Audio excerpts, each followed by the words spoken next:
Bienvenidos a una nueva transmisión. Somos Iglesia Bíblica Manantial de Fe y su ministerio CVE, Camino, Vida y Esperanza. Verso 11 dice: entonces vi el cielo abierto. Aquí está hablando el apóstol Juan. Y aquí un caballo blanco.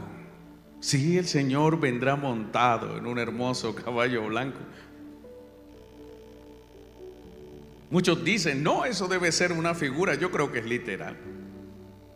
Yo creo que Él va a venir y que su venida va a ser única, va a ser inigualable, va a ser algo nunca antes visto. Ninguno de nosotros ha visto un caballo volar, pero Él sí puede hacerlo, porque Él es Dios. Y aquí un caballo blanco, y el que lo montaba se llamaba Fiel y Verdadero, y con justicia juzga y pelea. Y viene una descripción de la figura gloriosa del Señor. Sus ojos eran como llama de fuego. Todo lo que ve lo traspasa, lo consume. No hay nada oculto ante Él. Y había en su cabeza muchas diademas. ¿Sabe? Los reyes normalmente tienen una diadema, pero Él es Rey de reyes y Señor de señores. Por eso tiene todo el poder, y eso simboliza que tiene muchas coronas. Y tenía un nombre escrito que ninguno conocía sino Él mismo. Estaba vestido de una ropa teñida de sangre. Sí, vendrá sobre un caballo blanco, pero su traje se teñirá de sangre, porque habrá una gran batalla donde Él peleará y destruirá a sus enemigos. Y su nombre es el Verbo de Dios. Y los ejércitos celestiales, y aquí viene usted y yo, venimos con Él descendiendo después, vestidos de lino finísimo, blanco y limpio, le seguían en caballos blancos. Usted nunca ha montado caballo, tal vez, pues ese día va a venir también al lado del Señor, montado en un caballo blanco, vestido de un traje blanco. ¿Puede imaginarse esa escena? Usted descendiendo al lado del Señor mientras Él galopa sobre los aires. Qué precioso momento nos espera, iglesia. De su boca sale una espada aguda para herir con ella a las naciones, y Él las regirá con vara de hierro. Y Él pisará el lagar del vino del furor y de la ira del Dios Todopoderoso. Y en su vestidura y en su muslo tiene escrito este nombre: Rey de reyes y Señor de señores. Y vi a un ángel que estaba en pie en el sol, y clamó a gran voz diciendo: todas las aves que vuelan en medio del cielo, venid y congregaos a la gran cena de Dios, para que comáis carnes de reyes y de capitanes, carnes de fuertes, carnes de caballos y de sus jinetes, carnes de todos los libres y esclavos, pequeños y grandes. Y vi a la bestia, a los reyes de la tierra y a sus ejércitos reunidos para guerrear contra el que montaba el caballo blanco y contra su ejército. A la venida del Señor, la bestia, el anticristo y los ejércitos humanos, millones y millones de hombres van a estar aquí en la tierra. Aquellos que han negado al Cristo, aquellos que han revelado su corazón contra Dios, ese día van a estar esperándolo para pelear contra Él. No querrán que el Señor venga, no querrán que Él tome de nuevo su reino. Pero ha habido una proclama. El ángel poderoso que estaba en pie en el sol mandó a todas las aves de toda la tierra que se reunieran, porque iba a haber un gran banquete. Y el banquete iban a ser los cuerpos de los millones y millones de personas rebeldes ante Dios, sellados en sus frentes y en sus corazones con el número de la bestia, aquellos seguidores de Satanás que desde luego no quieren a Dios, no buscan al Señor. Aún en nuestros días hay gente que no aman a nuestro Dios, que aborrecen al Señor, que aborrecen sus mandamientos, que desde su corazón son repulsivos hacia todo lo santo y que aman la maldad. Pero ese día en sus corazones se inflamará el odio contra el Señor. Por eso cuando aparezca la señal, los ejércitos de la bestia confirmados estarán allí uno al lado de otro, dispuestos a pelear contra el Cristo,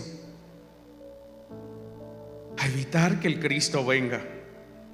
Pero ha habido una proclama: las aves se habrán reunido, todas las aves de carroña estarán dando vuelta y merodeando a ese gigantesco ejército, y serán destruidos los reyes y capitanes, los fuertes, todo hombre que se ha rebelado contra Dios.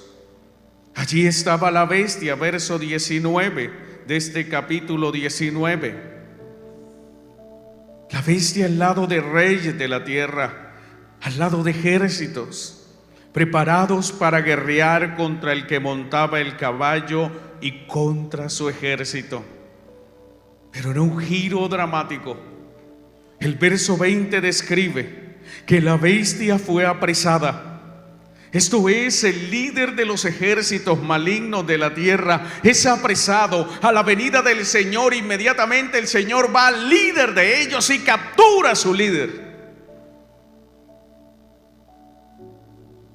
Y la bestia fue apresada, y con ella el falso profeta que había hecho delante de ella señales con las cuales había engañado a los que recibieron la marca de la bestia y había adorado su imagen. Estos dos fueron lanzados vivos dentro de un lago con fuego que arde con azufre. Inmediatamente el Señor regresa a la bestia, inmediatamente el falso profeta son lanzados, son capturados. Los líderes rebeldes son capturados y son lanzados directamente al infierno, hermana y hermano, porque no podrán oponerse al Señor. No hay un poder que pueda oponerse a Cristo. ¿Y qué pasará con los millones de hombres que estarán formando los ejércitos de la bestia el día que el Señor venga? Verso 21: y los demás fueron muertos con la espada que salía de la boca del que montaba el caballo. La espada que salía de la boca es el poder de la palabra de Dios, que es más cortante que espada de dos filos. Solo con decirlo, morirán los millones de rebeldes. ¿Nota usted el poder de nuestro Dios?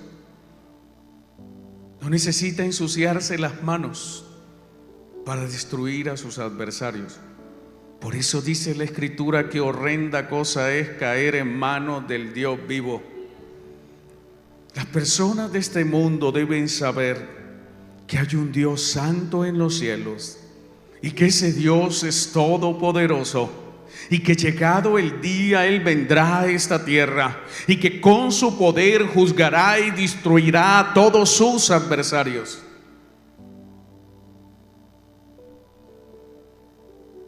Y todas las aves, concluye este pasaje, todas las aves se saciaron de las carnes de ellos. El día que Cristo venga, no solo la bestia, el anticristo, el falso profeta y los hombres rebeldes perecerán. El mismo Satanás, tal vez del miedo, intentará huir, pero no podrá huir. Porque el día que Cristo vuelva, iglesia, el mismo Satanás será atado, será encadenado y será lanzado al infierno, donde esperará, estará en un pozo, un lugar oscuro. En Apocalipsis 21 al 3 se describe ese momento. Todo eso acontece el día que Cristo venga.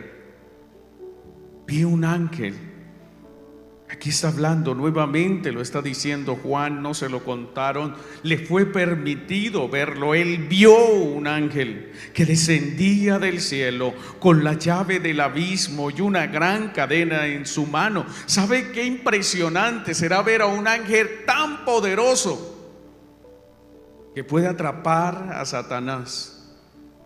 El mayor de los rebeldes, el que alguna vez fue el querubín protector del trono de Dios, ese ser que ha corrompido y haya engañado a las naciones. Un día vendrá un ángel santo de Dios poderoso. El día que Cristo venga, se dará la orden y este ángel va a descender del cielo y tendrá una llave en su mano que abrirá el abismo y una gran cadena. Y no se podrá escapar Satanás. El día que Cristo venga, el verso 2 de Apocalipsis 20 dice que este ángel prendió al dragón, la serpiente antigua, el diablo y Satanás. O sea, mire usted cómo todos los nombres con que es conocido, por si hay alguna duda.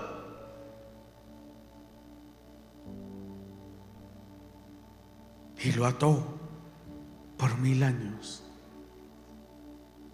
1000 años donde no habrá diablo, ni demonio, ni hueste maligna sobre la tierra.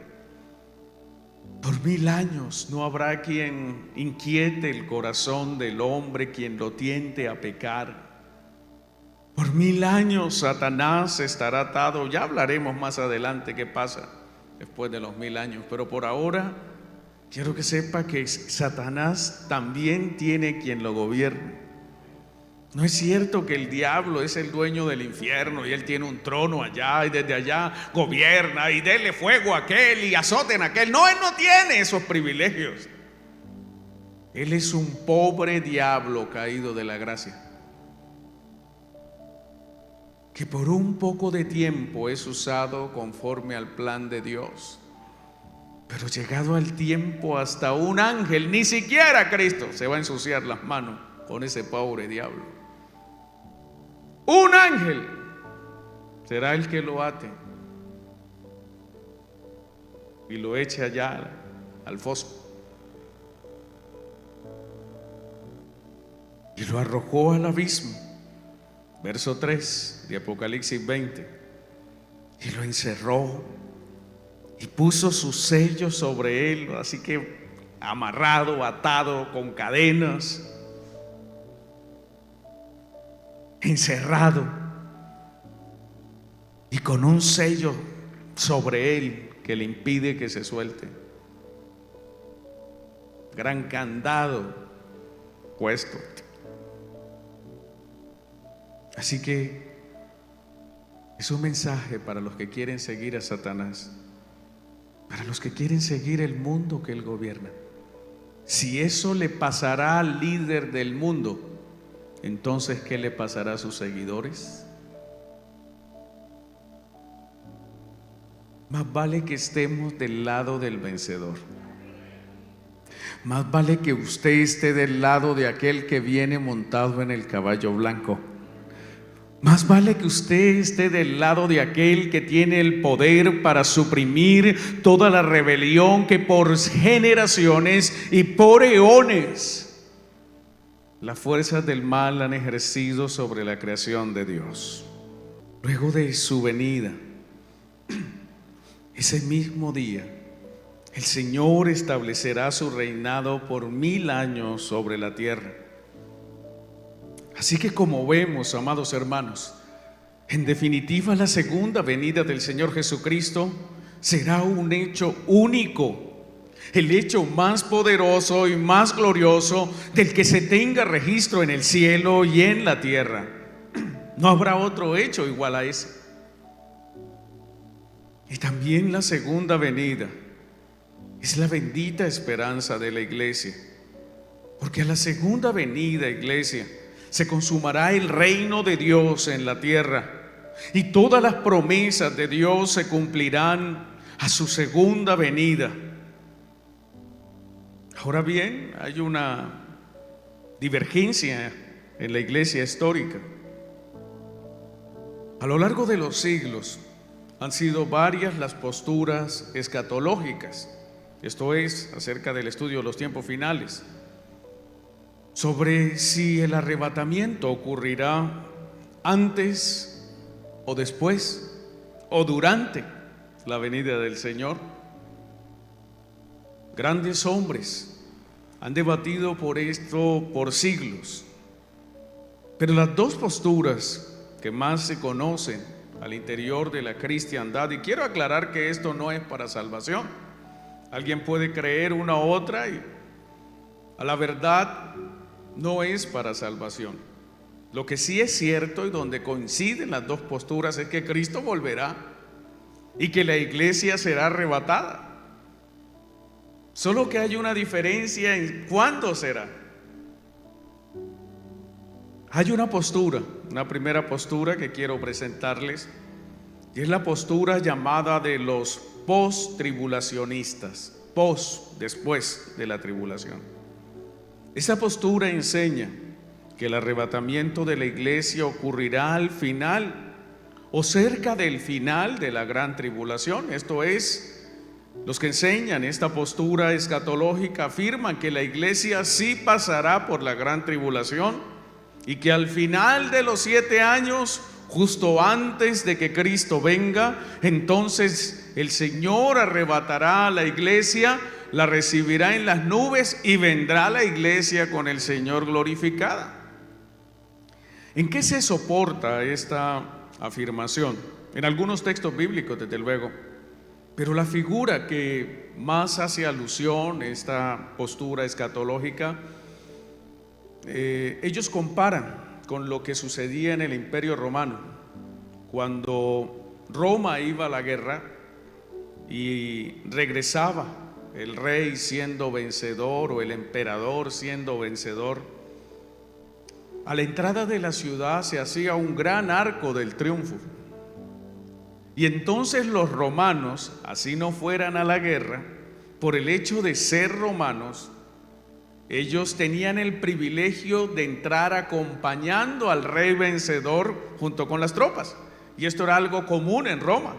Entonces el ejército acampaba a unos 3 kilómetros, la ciudad se preparaba, se ponía muy hermosa, se construía el arco para celebrar el triunfo, y entonces los hombres romanos, por ser romanos, así no hubieran participado de la guerra, era su privilegio, salían de la ciudad y entraban junto con el ejército marchando, y así la victoria era de todo el pueblo romano. Esa es una de las figuras que utilizan varones también y hombres de Dios, muchos de ellos también, acerca de esta postura escatológica del post-tribulacionismo. La segunda postura, y debo afirmar es en la que yo creo, es la pretribulacionista. Pre significa antes de la tribulación. Esta postura escatológica enseña que el arrebatamiento ocurrirá después y solo después que ocurran algunos eventos, esto es, los principios de dolores. Y justo antes que inicie la gran tribulación que dura 7 años, el día antes que inicie la gran tribulación, vendrá el arrebatamiento de la iglesia.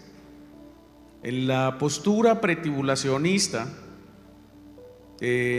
no se discute el día en el cual vendrá el Señor, simplemente se acepta que Él vendrá el día que Él lo establezca, pero lo que sí se afirma es que el Señor vendrá antes de la tribulación y llevará a su iglesia. Ahora bien, ¿sobre qué se soporta esta postura escatológica del arrebatamiento antes de la venida del Señor y antes de la gran tribulación? La Biblia enseña que para que se dé el arrebatamiento, iglesia, primeramente debe darse el arrebatamiento porque Cristo hizo una promesa. Y Él hizo una promesa a los apóstoles y por aplicación a toda la iglesia la noche que fue entregado. Él dijo lo siguiente, Juan capítulo 14, versos del 1 al 3. No se turbe vuestro corazón, creéis en Dios, creed también en mí. En la casa de mi Padre muchas moradas hay. Si así no fuera, yo os lo hubiera dicho. Voy pues, y aquí viene la promesa, voy pues a preparar lugar para vosotros. Cristo se fue y como aprendimos hace 8 días, Él está preparando un lugar para nosotros, amén. Ahora viene una afirmación, verso 3, Juan 14. Y si me fuere, os prepararé lugar, y vendré otra vez, y os tomaré a mí mismo, para que donde yo estoy, vosotros también estéis. Entonces la promesa es que Él se fue, prepara un lugar, y luego viene y nos toma a nosotros, esto es, nos saca de la tierra y nos lleva ¿a dónde? A donde Él está. ¿Dónde está Él? En el cielo. Entonces debemos ser arrebatados de la tierra para que esta promesa que Él hizo se cumpla. El arrebatamiento debe ocurrir antes de la gran tribulación y antes de su segunda venida visible, para que se cumpla la promesa de seguridad que Cristo le dio a la iglesia. El periodo de la gran tribulación también se conoce como el periodo de la gran prueba de los moradores de la tierra. Y el Señor hizo esta promesa. Acompáñame a Apocalipsis capítulo 3 versos 10 al 12. Y es una promesa para la iglesia victoriosa. Dice: por cuanto has guardado la palabra de mi paciencia, yo también te guardaré de la hora de la prueba que ha de venir sobre el mundo entero, para probar a los que moran sobre la tierra. He aquí yo vengo pronto, retén lo que tienes para que ninguno tome tu corona. Al que venciere yo le haré columna en el templo de mi Dios, y nunca más saldrá de allí, y escribiré sobre él el nombre de mi Dios y el nombre de la ciudad de mi Dios, la nueva Jerusalén, la cual desciende del cielo de mi Dios, y mi nombre nuevo. Entonces Él promete que si usted es obediente a su palabra, si usted soporta todo lo que debe soportar, Él lo va a guardar de la hora de la prueba que ha de venir sobre el mundo entero, para probar a los que moran sobre la tierra. Esa promesa es una promesa que solo se puede cumplir si usted no está aquí en esta tierra. Cuando empiecen los grandes eventos naturales sobre la tierra, no, la iglesia ya no estará aquí, habrá sido trasladada y usted está seguro y tranquilo porque está con el Señor en el cielo. Tercero, el arrebatamiento debe ocurrir antes de la manifestación del anticristo, porque es necesario que aquel que detiene la manifestación del anticristo sea llevado de la tierra. ¿Y quién detiene? En este momento el Espíritu Santo descendió el día de Pentecostés, y el Espíritu Santo vive en el corazón de cada uno de los fieles creyentes de Dios. Así que el anticristo no puede manifestarse y no puede gobernar, porque está Dios viviendo en su iglesia, y por tanto la presencia del Espíritu Santo impide que Él pueda ejercer poder global sin control alguno, algo que ocurrirá cuando Él se manifieste. Así está escrito en 2 de Tesalonicenses capítulo 2 versos del 1 al 8. Leámoslo por favor. Pero con respecto a la venida de nuestro Señor Jesucristo y nuestra reunión con Él, os rogamos, hermanos, que no os dejéis mover fácilmente de vuestro modo de pensar, ni os conturbéis ni por espíritu, ni por palabra, ni por carta como si fuera nuestra, en el sentido de que el día del Señor está cerca. Nadie os engañe en ninguna manera, porque no vendrá sin que antes venga la apostasía y se manifieste el hombre de pecado, el hijo de perdición, el cual se opone y se levanta contra todo lo que se llama Dios o es objeto del culto, tanto que se sienta en el templo de Dios como Dios, haciéndose pasar por Dios. ¿No os acordáis que cuando yo estaba todavía con vosotros os decía esto? Y ahora ahora vosotros sabéis lo que lo detiene, a fin de que a su debido tiempo se manifieste, porque ya está en acción el ministerio de la iniquidad. Solo que hay quien al presente lo detiene hasta que él a su vez se ha quitado de en medio, y entonces se manifestará aquel inicuo, a quien el Señor matará con el espíritu de su boca y destruirá con el resplandor a su venida. Este es el anticristo, el cual el Señor envía al infierno. Y entonces él no se puede manifestar. Esto es, el anticristo no puede gobernar, porque hay quien lo detiene, el Espíritu Santo que mora en nosotros. Y entonces, como Dios está en operación, santificando a la iglesia, salvando a los elegidos, pues Él no se puede manifestar, porque todavía está en acción la obra de redención de Dios sobre los hombres que ha de salvar. Cuarto, es necesario que el arrebatamiento de la iglesia sea antes de la segunda venida del Señor, para que la iglesia pueda ser recompensada. En 2 de Corintios 5:10, porque es necesario, sí es necesario, que todos nosotros compadezcamos ante el tribunal de Cristo. El tribunal era como una tarima, es una tarima. Y allí en la antigüedad a los ganadores de los Juegos Olímpicos, o los que eran héroes en batallas, se les llamaba para que todo el pueblo los viera, y eran coronados con una corona de laurel.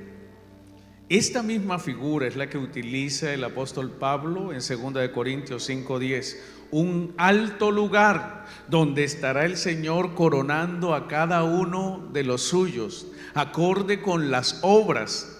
Así que las obras no son para salvación, pero sí para recompensa. Vamos a seguir allí, porque es necesario que todos nosotros compadezcamos ante el tribunal de Cristo, para que cada uno reciba según lo que haya hecho mientras estaba en el cuerpo, sea bueno o sea malo. Entonces, si usted hace muy buenas obras, sepa que eso no se pierde. Sepa y tenga claro que el Señor es justo.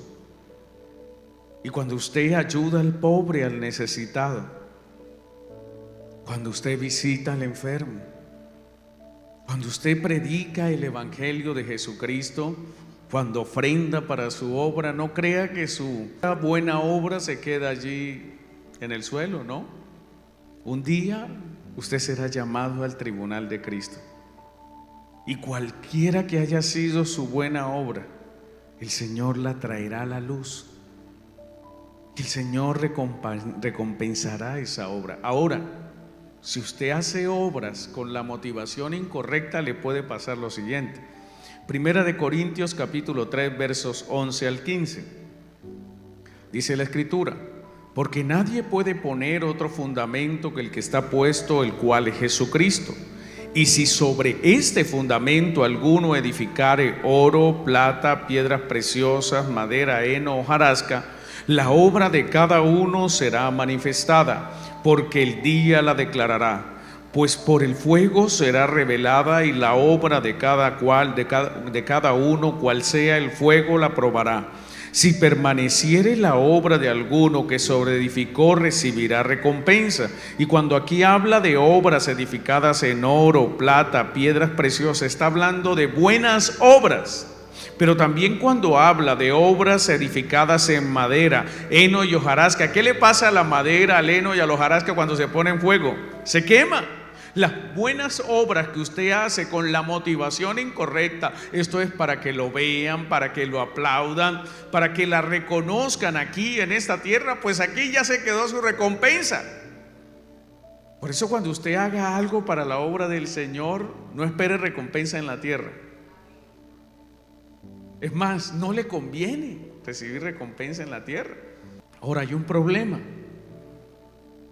Si permaneciere la obra que alguno sobreedificó, recibirá recompensa. Verso 15 de 1 de Corintios 3.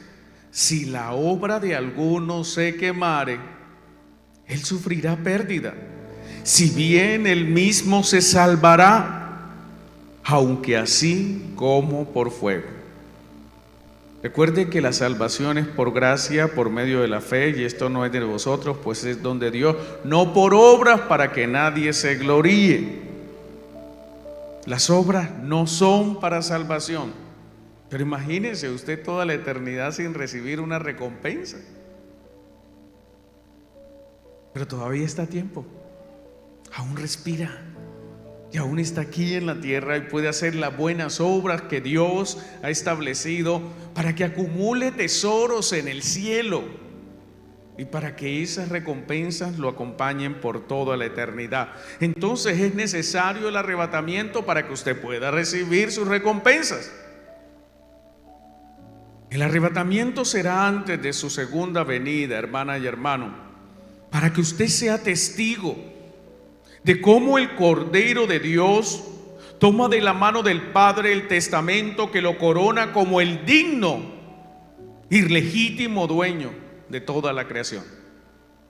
Usted debe estar en el cielo antes que Él venga para que vea cómo Él se levanta y toma el rollo de la mano del Padre. Y usted debe estar en el cielo ya arrebatado y glorificado para ver cómo Cristo es alabado y cómo usted mismo lo alabará por su dignidad.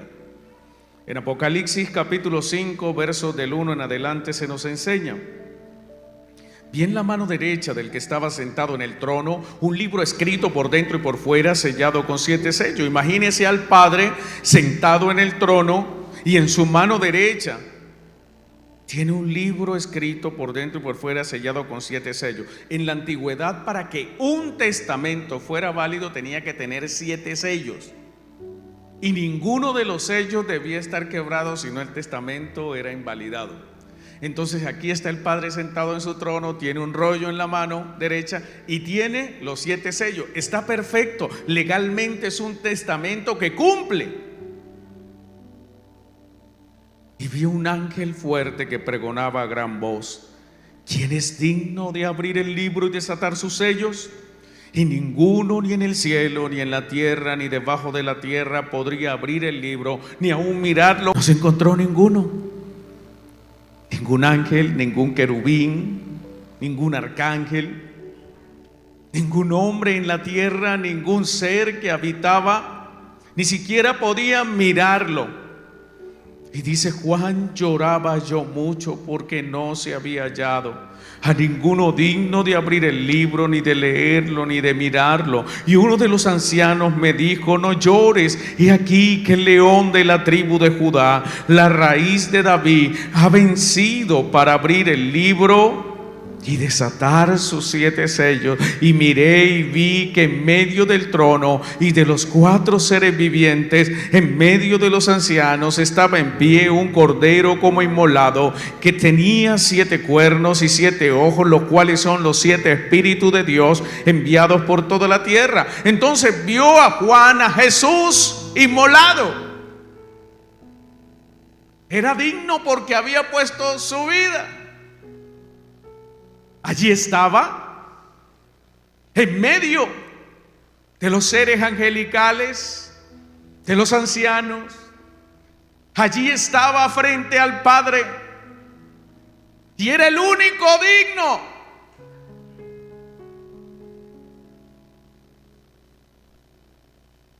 Con la perfección del Espíritu, de los 7 espíritus, que simboliza la perfección de Dios en él. Y vino, se acerca a Jesús y tomó el libro de la mano derecha del que estaba sentado. Tomó el libro de la mano del Padre. Reclamó el derecho de su testamento. Allí estaba el heredero perfecto, el Hijo de Dios. Y cuando hubo tomado el libro, los 4 seres vivientes y los 24 ancianos se postraron delante del Cordero. Todos tenían arpas y copas llenas de oro llenas de incienso, que son las oraciones de los santos, y cantaban un cántico nuevo diciendo: digno eres de tomar el libro y de abrir su sello, porque tú fuiste inmolado y con tu sangre nos has redimido Eso solo lo podemos decir nosotros. Los ángeles no pueden decir, es que Él con su sangre nos redimió. No, los ángeles no fueron redimidos con la sangre del Cordero.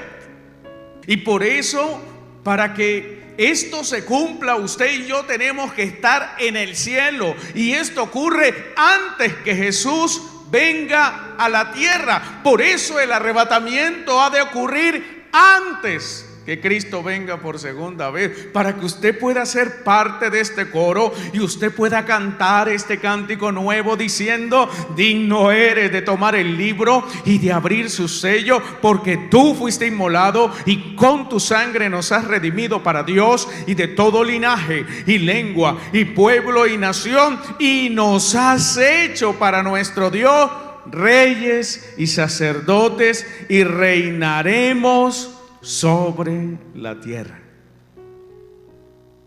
Ese es el precioso fin que nos espera: ser reyes y sacerdotes de Dios. Así que, como vemos, hermanos, el Señor volverá como fue visto ir al cielo, pero antes de venir va a trasladar a su iglesia al cielo. Conforme a su palabra, el Señor Jesucristo nos llevará al lugar más seguro que existe en todo el cosmos, la Nueva Jerusalén. Cristo arrebatará a su iglesia al cielo para protegerla de la hora de la prueba que ha de venir sobre el mundo entero.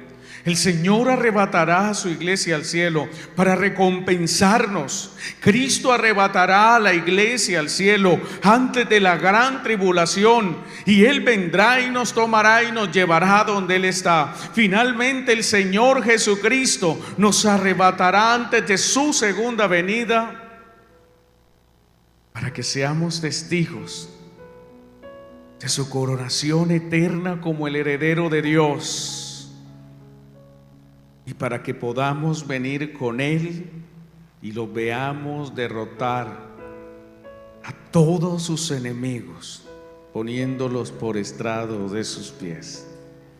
La venida de Cristo será la corona del plan de Dios, pero antes que esto ocurra,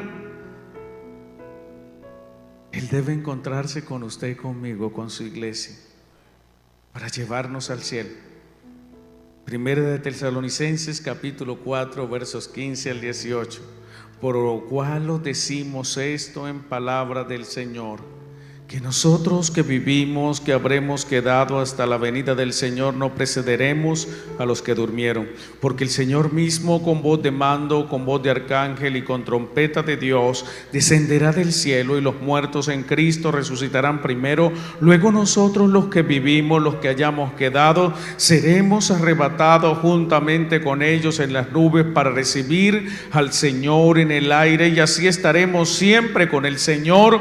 Por tanto, alentaos unos a otros con estas palabras. El arrebatamiento es real y será para la iglesia el momento de máxima gloria, porque seremos transformados a la imagen del Hijo de Dios en gloria.